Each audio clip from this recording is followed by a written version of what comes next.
Welcome dear student, welcome to this video. As you know हम लोग जो है वो फोटोसिंथेसिस के बारे में पढ़ रहे हैं। फोटोसिंथेसिस जो है इस चैप्टर में अब हमें जो है वो मेन प्रोसेस में जाना है। अभी तक के हम जो देख रहे थे that was all related to the process of photosynthesis कि फोटोसिंथेसिस में क्या होता है, कैसे होता है।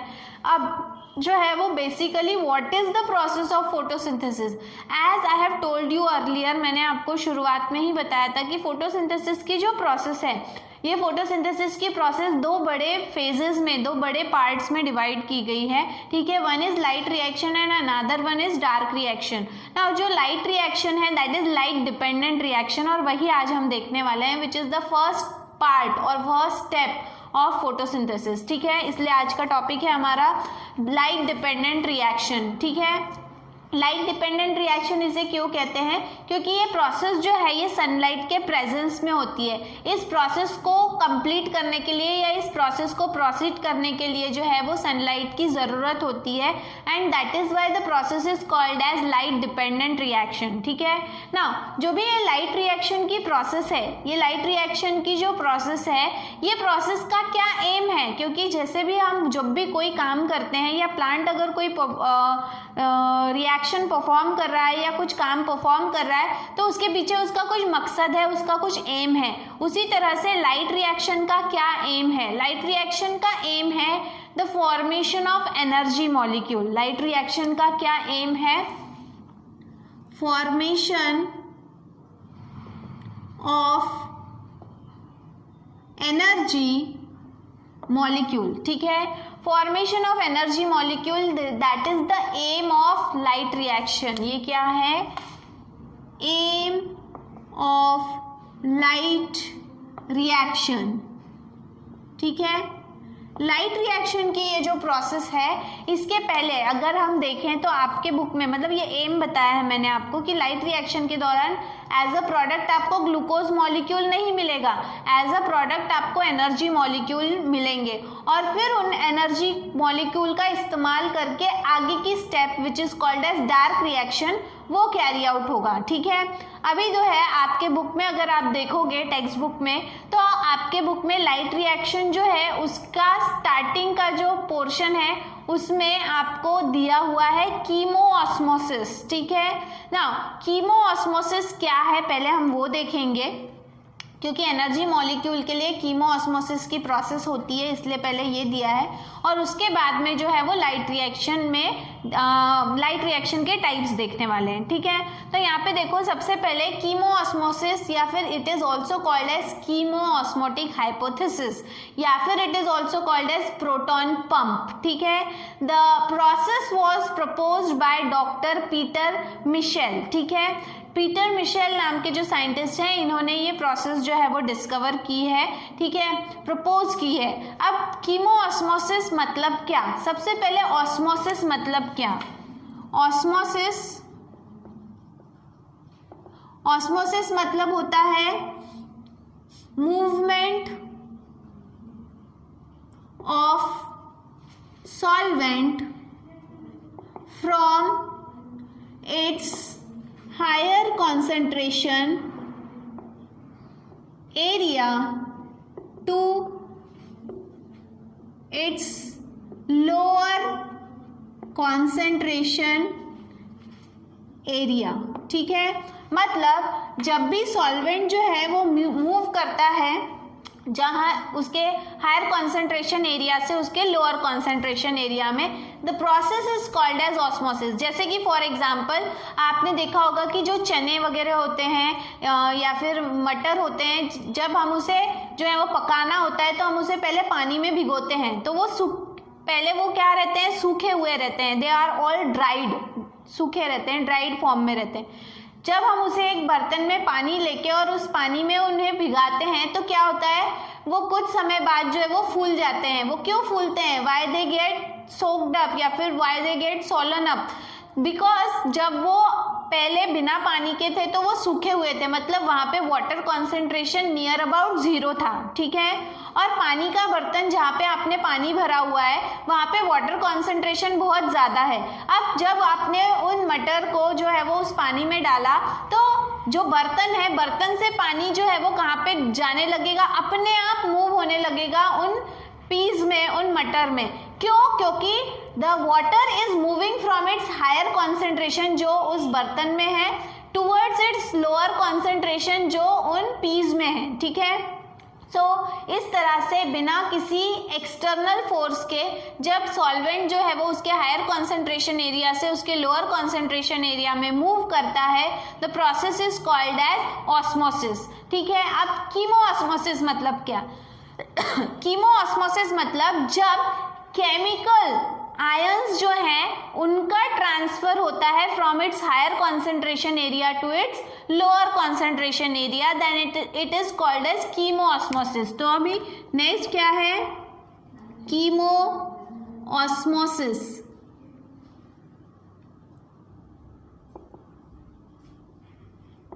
कीमोऑस्मोसिस मतलब movement of ions from higher concentration area to lower concentration area। ठीक है, तो जब केमिकल आयंस का जो है वो एक्सचेंज होगा हायर कॉन्सेंट्रेशन से लोअर कॉन्सेंट्रेशन में, उसे कहा जाएगा कीमोऑस्मोसिस। ठीक है, अब देखो यहाँ पर जो प्रोसेस है, ये प्रोसेस में क्या होता है? सबसे पहले आपको मैंने बताया था कि क्लोरोप्लास्ट में ग्रेना प्रेजेंट रहते हैं। ठीक है, तो ग्रेना में लाइट रिएक्शन होती है। Grana is made up of thylakoids. ठीक है, देखो ग्रेना एक बड़ा यूनिट है। Grana is made up of thylakoids. ठीक है, thylakoid are made up of quantasomes. ठीक है, तो सबसे छोटा यूनिट क्या है? क्वांटासोम। जैसे कि फॉर एग्जांपल ये जो है ये थैलेकॉइड है। ठीक है, ये जो है ये क्या है? थैलेकॉइड्स हैं, और इन थैलेकॉइड के अंदर में बहुत सारे क्या प्रेजेंट रहते हैं? क्वांटासोम्स प्रेजेंट रहते हैं। ये क्या है? This is thylakoid. ठीक है, एंड दिस इज क्वांटासोम्स। ठीक है, एक थैलेकॉइड के अंदर कम से कम 250 यूनिट्स ऑफ थैलेकॉइड प्रेजेंट रहते हैं, और थैलेकॉइड के अंदर प्रेजेंट रहते हैं क्लोरोफिल मॉलिक्यूल्स। ठीक है, कौन से मॉलिक्यूल्स? क्लोरोफिल मॉलिक्यूल्स यहाँ पे प्रेजेंट रहते हैं। ठीक है, अब जो भी ये प्रोसेस है कीमोऑस्मोसिस की, ये कहाँ पर होती है? थैलेकॉइड में होती है। ठीक है, अब थैलेकॉइड में ये प्रोसेस कैसे होती है? थैलेकॉइड में जो ये प्रोसेस है, इसमें ये है थैलेकॉइड। ठीक है, अब क्या हो रहा है? देखो थैलेकॉइड के अंदर में जो लाइट रिएक्शन हो रही है, मतलब लाइट एब्जॉर्ब हो रहा है because of in the presence of light के प्रेजेंस में जो है वो 2 मॉलिक्यूल्स ऑफ H2O, वाटर के मॉलिक्यूल्स जो हैं वो ब्रेक हो रहे हैं into H+ ions, twice H+ ions, sorry 4H+ हो जाएंगे यहाँ पे, 4H+ आयंस एंड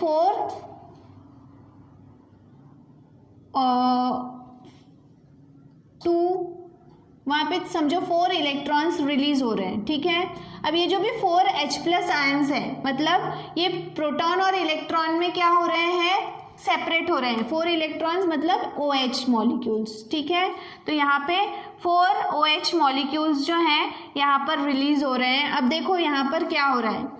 प्रोटॉन्स और इलेक्ट्रॉन्स में जब ये रिलीज हो रहे हैं, ठीक है,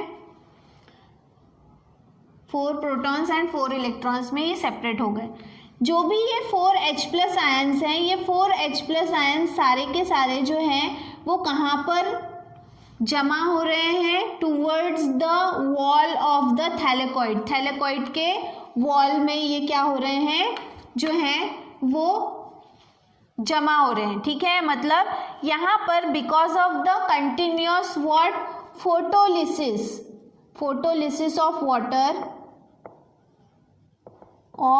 वाटर। ठीक है, फोटोलिसिस ऑफ वाटर कहाँ पर कैरी आउट हो रहा है? थैलेकॉइड के अंदर। थैलेकॉइड में जो है वो फोटोलिसिस ऑफ वाटर होने की वजह से जो भी H प्लस आयन मतलब प्रोटॉन्स, H प्लस आयन यानी प्लस यानी क्या प्रोटॉन जो रिलीज हो रहे हैं वो सारे के सारे कहाँ पे जमा हो जाएंगे, towards the wall of the thylakoid and the wall of the thylakoid is called as lumen. ठीक है, तो यहाँ पे हम बोलेंगे lumen of the thylakoid. Thylakoid के ल्यूमेन में जो है ये यहाँ पे आपको देखने मिलेंगे। अब क्या होगा कि जो भी थैलेकॉइड के बाहर वाला जो हिस्सा है, ठीक है, ये बाहर वाले हिस्से में क्या प्रेजेंट है, तो यहाँ पे NADP, ठीक है, यहाँ पे NADP। आई होप आपको ये समझ में आ गया होगा, तो इसको मैं रब कर देती हूँ कि थैलेकॉइड क्या है, कॉन्टोसोम्स क्या है। ठीक है, अब यहाँ पे जो है वो थैलेकॉइड के बाहर में क्या प्रेजेंट है, NADP प्रेजेंट है। ठीक है, यहाँ पर NADP नेगेटिव साइन। ठीक है, अब यहाँ पर दो एंजाइम प्रेजेंट है, एक है ATP सिंथेटेज एंजाइम, ठीक है, और दूसरा है NADP रिडक्टेज एंजाइम। ठीक है, अब क्या हो रहा है, आप देख सकते हो कि जो भी थैलेकॉइड है उसके बाहर क्या प्रेजेंट है, NADP, और अंदर में मतलब यहाँ पे प्रोटॉन्स प्रेजेंट नहीं है, इलेक्ट्रॉन्स प्रेजेंट है। और प्रोटॉन्स कहाँ पे प्रेजेंट है, थैलेकॉइड के अंदर। अब क्या हो गया, इसकी वजह से यहाँ पर जो है वो प्रोटॉन ग्रेडियंट मतलब प्रोटॉन के नंबर्स में फर्क तैयार हो गया।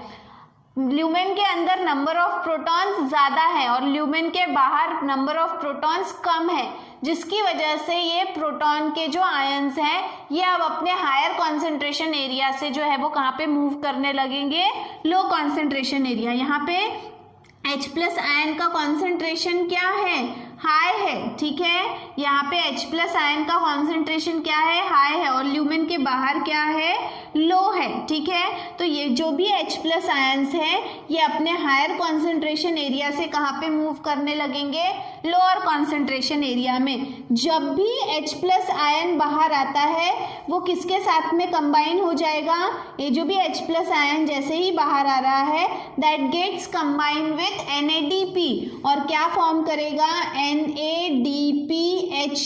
ठीक है, तो क्या फॉर्म करेगा, NADPH2 फॉर्म करेगा। ठीक है, यहाँ पे ट्वाइस नेगेटिव आयंस और यहाँ पे ट्वाइस प्रोटॉन उसके साथ में जो है वो कंबाइन होंगे और क्या फॉर्म करेंगे, NADPH2, जो क्या है, it is a type of energy molecule. क्या है, एनर्जी मॉलिक्यूल। लेकिन ये सब जो हो रहा है कि NADPH2 जो है वो H प्लस आयन के साथ में कंबाइन होगा और क्या फॉर्म करेगा, NADP। तो ये सब किसके प्रेजेंस में हो रहा है, it takes place in the presence of NADP reductase enzyme. मतलब NADP नेगेटिव जो साइन होगा या NADP मॉलिक्यूल प्रोटॉन के साथ में हाइड्रोजन आयन के साथ में कंबाइन होने के लिए जो एंजाइम रिस्पॉन्सिबल है वो है NADP रिडक्टेज एंजाइम। ठीक है, which is already available outside the lumen of thylakoid. Thylakoid के ल्यूमेन के बाहर में वो ऑलरेडी अवेलेबल है। ठीक है, देन यहाँ पर ये जो भी NADPH2 मॉलिक्यूल्स हैं, ये NADPH2 मॉलिक्यूल भले ही एनर्जी मॉलिक्यूल है लेकिन ये NADPH2 मॉलिक्यूल का कन्वर्शन ATP में किया जाता है। क्यों, क्योंकि जो भी माइटोकॉन्ड्रिया होता है इसमें एनर्जी मॉलिक्यूल स्टोर होता है। एज यू नो, जो भी माइटोकॉन्ड्रिया है it is called as the power house of the cell, क्योंकि इसमें एनर्जी स्टोर होती है। लेकिन जो भी माइटोकॉन्ड्रिया है इसका एक लिमिटेशन है कि जो भी एनर्जी मॉलिक्यूल यहाँ पे स्टोर होगा that should be in the form of ATP molecule. जो भी एनर्जी वो स्टोर कर सकता है वो सिर्फ और सिर्फ ATP के फॉर्म में ही स्टोर कर सकता है। यही कारण है कि NADPH2 मॉलिक्यूल का फॉर्म जो है वो माइटोकॉन्ड्रिया में स्टोर होने के लिए कैपेबल नहीं है। इसीलिए NADPH2 मॉलिक्यूल का कन्वर्शन ATP में होना ज़रूरी है और वो करने के लिए भी यहाँ पे एंजाइम अवेलेबल है जिसका नाम है ATP synthetase enzyme. That means इसका काम कहाँ पर आ रहा है, NADPH2 is converted into ATP molecule in the presence of ATP synthetase enzyme। ठीक है, one NADPH2 molecule forms 3 ATP molecules। एक NADPH2 molecule जब एटीपी में कन्वर्ट होता है तो 3 एटीपी फॉर्म करता है, ठीक है। तो यहाँ पर जो है वो केमियो ऑस्मोटिक हाइपोथेसिस में पीटर मिशेल ने हमें यही बताया है कि आयन के कॉन्सेंट्रेशन में जो है वो फर्क तैयार हो जाता है, क्योंकि ल्यूमेन के अंदर, थैलेकॉइड के अंदर जो है वो कंटिन्यूसली फोटोलिसिस ऑफ वाटर हो रहा है, जिसकी वजह से वहाँ पे प्रोटॉन आयंस जो है वो ज़्यादा मात्रा में रिलीज हो रहे हैं। वहीं थैलेकॉइड के बाहर जैसे ही प्रोटॉन आता है उसे कौन ग्रैब कर लेता है, NADP to form NADPH2 molecule. यही कारण है कि ल्यूमेन के बाहर कॉन्सेंट्रेशन कम है, ल्यूमेन के अंदर कॉन्सेंट्रेशन ज़्यादा है, जिसकी वजह से कॉन्सेंट्रेशन में फ़र्क आ जाता है और प्रोटॉन जो है वो अपने आप अपने हायर कॉन्सेंट्रेशन से लोअर कॉन्सेंट्रेशन एरिया में जो है वो मूव करने लगता है, and that is why it is called as proton pump. यही कारण है कि इसे प्रोटॉन पंप भी कहा जाता है, ठीक है। And the whole process is supervised with the help of enzyme called NADP reductase enzyme, और NADP का फिर कन्वर्शन होता है ATP में with the help of ATP synthetase enzyme। ये है केमियो ऑस्मोटिक हाइपोथेसिस, जिसकी मदद से एनर्जी मॉलिक्यूल का फॉर्मेशन और कन्वर्शन होता है, ठीक है। अब यहाँ पर देखो, जब हम अब हम मेनली जो लाइट रिएक्शन है उसके बारे में बात करेंगे। लाइट रिएक्शन की जो पूरी प्रोसेस है, ये लाइट रिएक्शन की पूरी प्रोसेस में हमने देखा था कि डॉक्टर ऑर्नान नाम के जो साइंटिस्ट हैं उन्होंने बताया कि जब भी जो भी पिगमेंट्स हैं, हमने बात की थी कि क्या होता है, सबसे पहले जो भी एंटीना मॉलिक्यूल्स हैं, ये एंटीना मॉलिक्यूल्स सन से आने वाले लाइट को क्या करते हैं, वेव्स को कलेक्ट करते हैं और फिर फिल्टर कर देते हैं किसे, रिएक्शन सेंटर को, जो है क्लोरोफिल ए, ठीक है। ये है एसेसरी पिगमेंट जो रिएक्शन सेंटर को सारा कुछ जो है वो एनर्जी मॉलिक्यूल दे देते हैं। जब तक कि इसके पास में ये नहीं था, ये कौन से स्टेट में था, ग्राउंड स्टेट। जैसे ही इसे लाइट एनर्जी मिलती है, इट बिकम्स व्हाट, एक्साइटेड। ये क्या हो जाता है, एक्साइटेड हो जाता है, जिसकी वजह से वो इलेक्ट्रॉन क्या कर देता है, रिलीज कर देता है। कौन से स्टेट में है, एक्साइटेड स्टेट में, जिसकी वजह से अब जितने इलेक्ट्रॉन ये रिलीज करेगा उतने इसके ऊपर क्या आ जाएंगे, पॉजिटिव साइन। मतलब ये कौन से स्टेट में आ गया, आयनाइज स्टेट में आ गया, ठीक है। अब आयनाइज स्टेट में आने के बाद में ये जो निकला हुआ इलेक्ट्रॉन है, ये निकला हुआ इलेक्ट्रॉन घूम फिर कर इसी के पास में वापस अगर आ जाता है, that is called as cyclic, ठीक है। और अगर वो वापस लौटकर कभी नहीं आता, then it is called as what, non cyclic, ठीक है। मतलब लाइट रिएक्शन जो है on the basis whether the electron emitted from the same chlorophyll A molecule returns back to the same chlorophyll A molecule or not, the light reaction is of two types.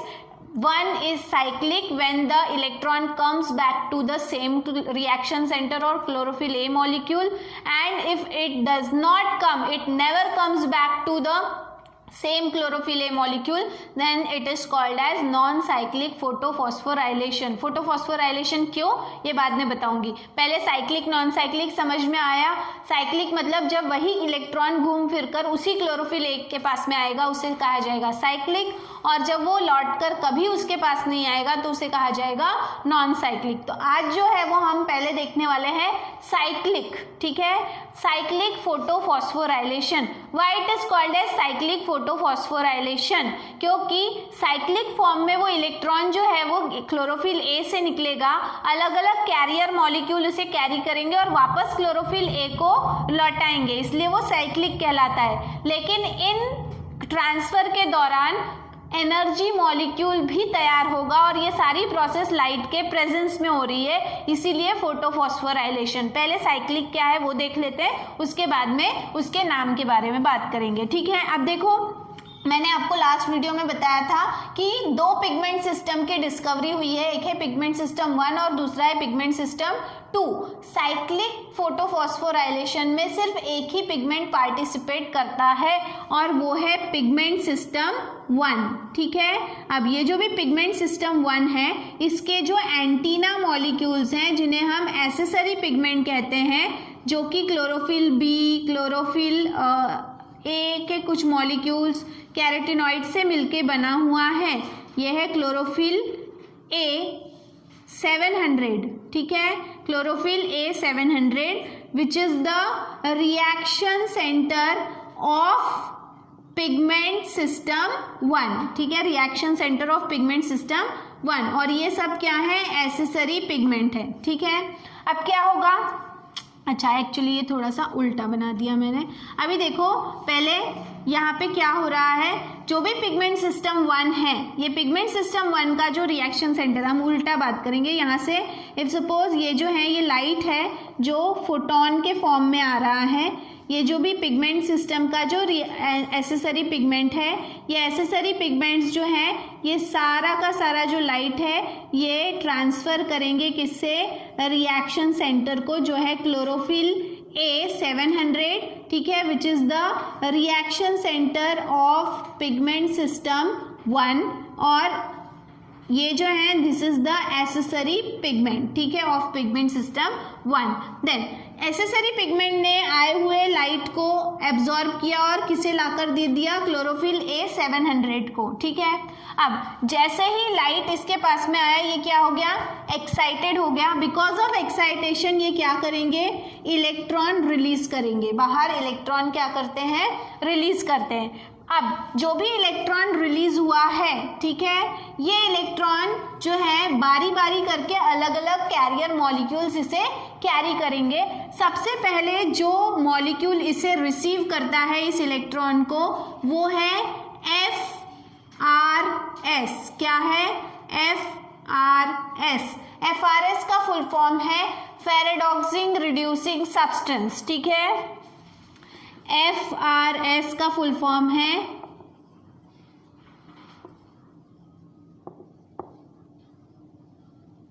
फेरेडॉक्सिंग reducing substance, ठीक है।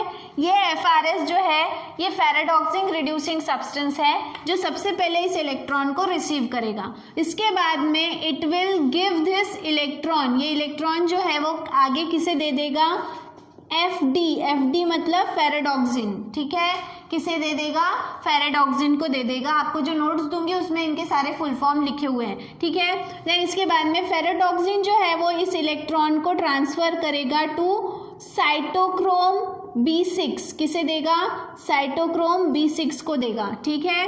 Then इसके बाद में electrons को हम अंदर दिखाएंगे क्योंकि ATP फॉर्मेशन जो है वो फिर आपको समझ में आ जाएगा अच्छे से, बाहर दिखाएंगे तो।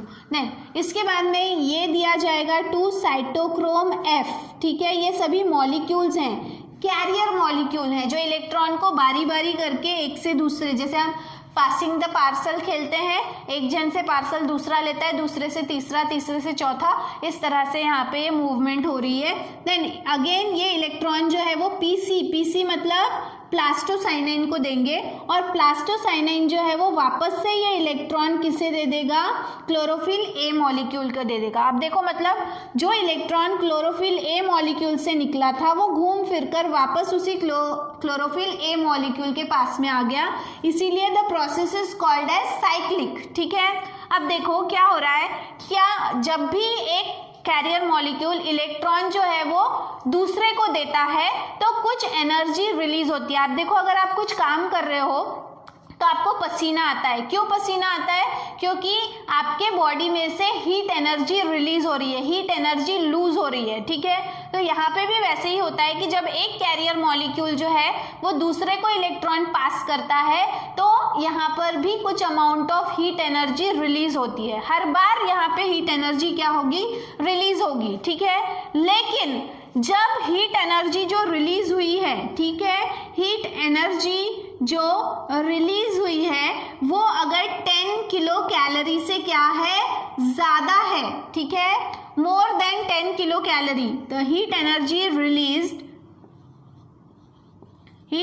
Released is more than 10 kilo calorie, ठीक है। अगर वो 10 किलो कैलोरी से ज्यादा है देन तब क्या होता है, तब जो है वो ADP जो है वो IP के साथ में, मैंने बताया था आपको, एडिनोसिन डाइफॉस्फेट, और यह है inorganic phosphate, in the presence of sunlight and chlorophyll, वो क्या करेंगे, एटीपी फॉर्म करेंगे, ठीक है। तो हीट एनर्जी जब भी क्या रहेगी, 10 किलो कैलोरी से ज़्यादा रहेगी, तब क्या होगा, ADP will combine with IP to form ATP, and ATP क्या है, दिस इज एनर्जी मॉलिक्यूल, ठीक है। और ये जो भी पूरी प्रोसेस है, this is called as what, phosphorylation, क्या कहा जाता है इसे, फॉस्फोराइलेशन। और ये किसके प्रेजेंस में हो रहे हैं, लाइट के, इसलिए इसे क्या कहा जाएगा, फोटोफॉस्फोराइलेशन, ठीक है। तो यहाँ पे देखो हीट एनर्जी जो है वो हर बार रिलीज हो रही है, लेकिन जब फेरेडॉक्सिन जो है वो इसे इलेक्ट्रॉन ट्रांसफर कर रहा है तब हीट एनर्जी क्या है, 10 किलो कैलोरी से ज़्यादा है। इस वजह से यहाँ पे ADP will combine with IP to form ATP. दूसरी बारी फिर से जब cytochrome B6 energy electron transfer कर रहा है टू साइटोक्रोम F, यहाँ पर भी हीट एनर्जी जो रिलीज हो रही है वो 10 किलो कैलोरी से ज़्यादा है, इसलिए यहाँ पर भी क्या फॉर्म होगा, एटीपी। मतलब इस पूरे प्रोसेस के दौरान जो है वो 2 बार एटीपी फॉर्म हो रहे हैं, और ये पूरी प्रोसेस किस फॉर्म में चल रही है, साइक्लिक फॉर्म में चल रही है, ठीक है।